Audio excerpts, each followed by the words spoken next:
Everybody seems to be excited. It seems like it's going to be a pretty good turnout. So once the show is over, like, you know, I don't have any more like worries or anything. My biggest worry is like not having a D in this math class. So I have a 70.7 on that. So now it's like the Burgundy era.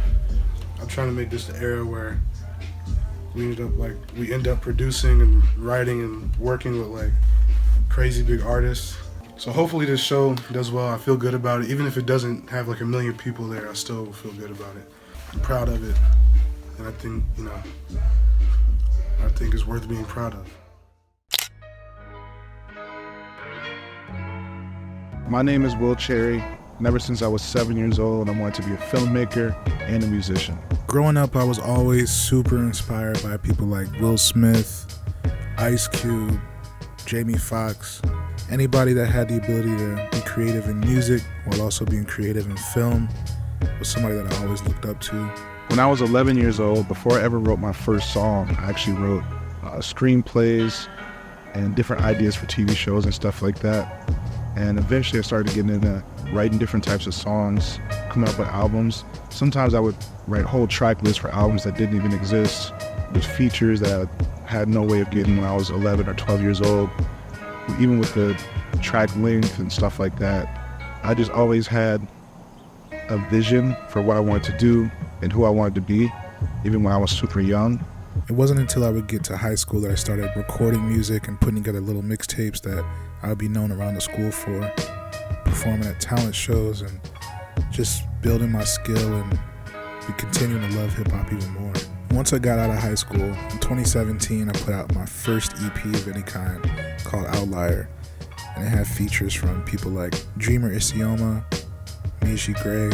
The first concert that I ever put on was in 2017, following my project Outlier, and I ended up bringing artists from Cleveland out to my hometown of Elyria, artists like Tate Miles and Chelsea Pastel, who had never performed out there before. That was my first experience with putting on a show, and I think that what it really showed me was that I really enjoyed the idea of trying to bridge the gap.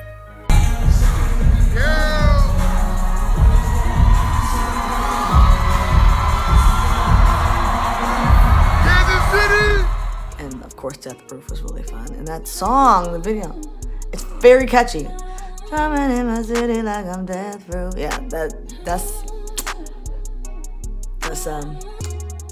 pretty awesome, dude. That is pretty awesome. And congratulations and best of luck on your new album, Burgundy.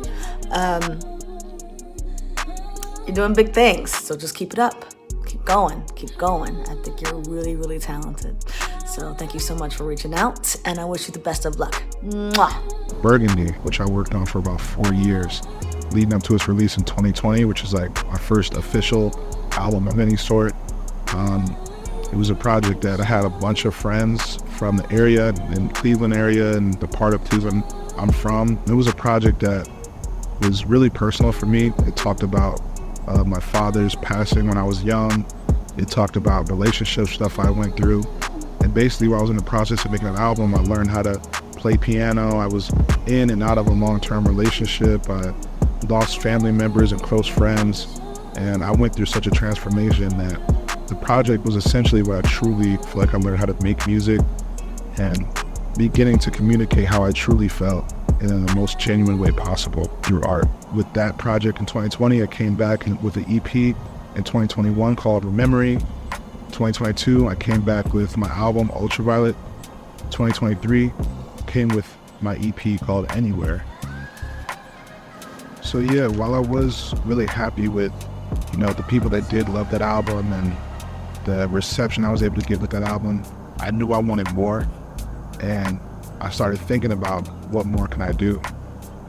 Just in my life in general, I was starting to hit sort of a rough period and just generally not being happy with where things were at. So my idea was to channel all of that into the music directly and start making something that would be important and big, but most importantly, honest.